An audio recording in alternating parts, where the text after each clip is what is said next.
Welcome to the Common Man Football Show. My name is James Cobern, and today's episode is the top 5 best sleeper defensive tackles in the 2018 NFL Draft Class.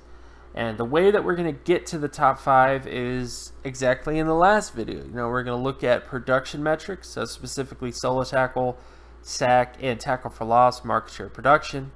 Market share production of the defensive position is very simple. You just take an individual defensive statistic and you divide it by the team total statistic.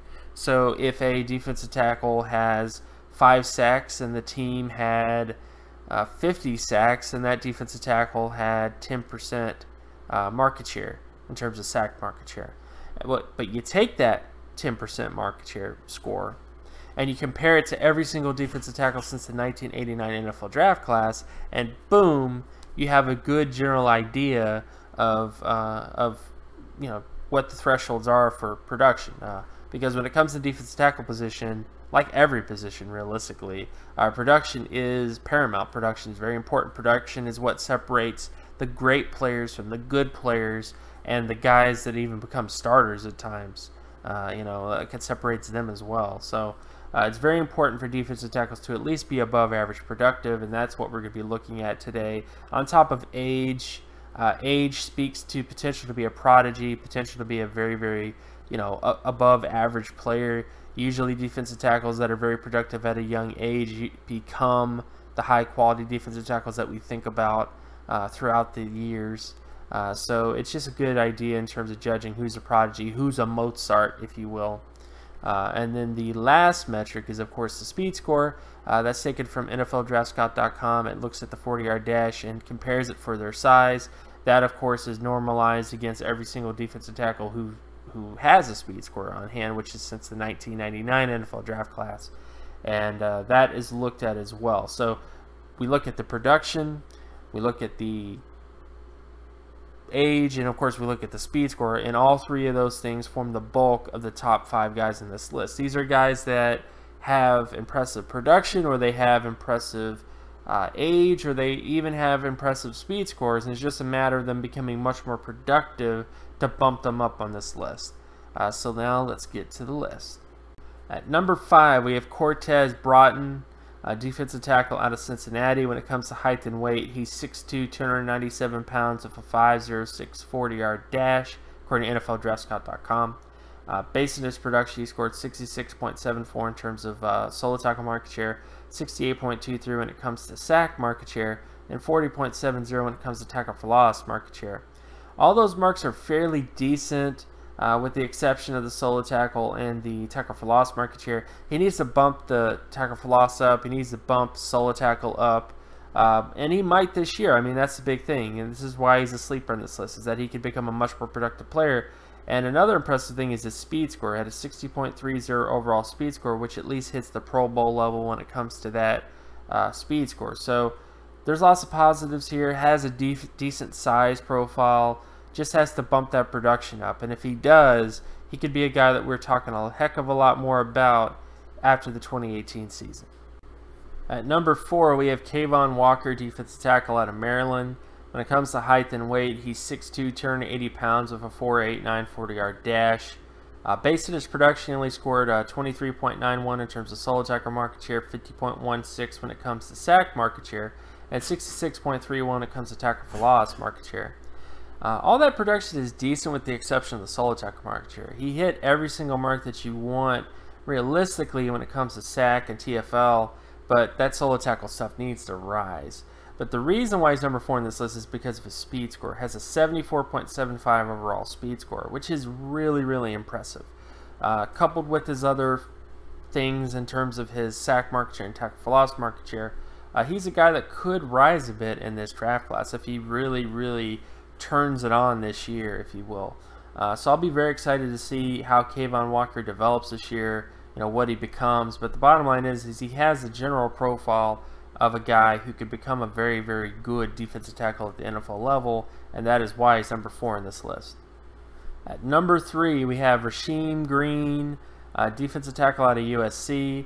When it comes to height and weight, he is 6'4", 280 pounds with a 4'9", 340-yard dash. Based on his production, he scored 64.40 in terms of solo tackle market share, 88.20 when it comes to sack market share, and 53.03 when it comes to tackle for loss market share. All those marks are, good. The solo tackle market share should get bumped up a bit, and his tackle for loss market share could also use some improvement, and that is what this season's all about. He's a guy that has a decent overall profile. His age scores 98.50 out of 100. His speed scores 53.27 out of 100, and it's just a matter of him becoming a much more productive player. And this could be the year. This could be the year that RoShaun Green becomes a much more productive player and gets more on the national radar. More than he already is with being at USC. But the bottom line is that he has a good overall profile as a potential 3-4 defensive end to 4-3 defensive tackle. And I'm just very excited to see how he develops and what becomes of him this year, because he has a lot of initial good success. It's just a matter of if he becomes even better than what he's shown so far, and that is why he's number 3 in this list. At number 2, we have Chris Johnson, defensive tackle out of Western Kentucky. Based on height and weight, he's 6'2", 290 pounds with a 5'08", 40-yard dash. Based on his production, he scored 59.40 in terms of solo tackle market share, 78.21 when it comes to sack market share, and 89.16 when it comes to tackle for loss market share. For the most part, the solo tackle market share doesn't really hit high-quality outcomes, but both his sack and his tackle for loss market share do. His speed score is only 45.25 out of 100, which could improve, at the combine or another sort of thing. But the bottom line is that he hits both the marks when it comes to sack market share and tackle for loss market share, indicative of a high-quality player.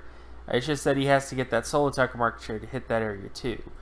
So Chris Johnson is a guy that hasn't been really talked about a lot on most rankings boards. Haven't seen him on any rankings boards really. But the bottom line is he's a guy that people should be talking a heck of a lot more about, based on his production and based on his overall profile. He should be the number 2 guy on this list. And at number 1, we have Andrew Brown, defensive tackle out of Virginia. When it comes to height and weight, he's 6'4", 280 pounds with a 4'9", 340-yard dash. Based on his production, he scored 68.76 in terms of solo tackle market share, 94.47 when it comes to sack market share, and 96.07 when it comes to tackle for loss market share. Those are all really great marks. Sack market share is good. Tackle for loss market share is really high end. We're talking 90 percentile sack and tackle for loss market share. On top of his solo tackle market share, which could improve. I mean, 68.76 is not amazing. It doesn't really hit all pro or even Pro Bowl outcomes, but that's something that could improve this year. On top of a speed score of 53.17 out of 100, which at least hits the Pro Bowl outcomes when it comes to that. So Andrew Brown is a player I'm very excited about. I watched his film initially last year before he decided to go back to school another year, and I was blown away. I mean, I think he's a very impressive player on film. I think the production on paper is where it needs to be, on top of at least having a decent overall speed score. So 3-4 defensive end is not out of the realm of impossibility. I think that's another thing that he could do. Why he might be marketable to most teams is just his ability to be scheme versatile. And that's why he's the number 1 guy on this list, is that he's the guy that if he has a big year this year, you could hear him being talked about a lot higher than he is right now, and that is why he's number 1 on this list. This concludes the top 5 sleeper defensive tackles for the 2018 NFL Draft Class based on analytics. My name is James Cobern. You can find my work at draftcobern.wordpress.com. You can also follow me on Twitter at Geometrics. And if you like this content and you want more content like this, be sure to leave a like and subscribe. Share this video with anybody that you know, friends and family, and I will talk to you guys in the next video. Peace.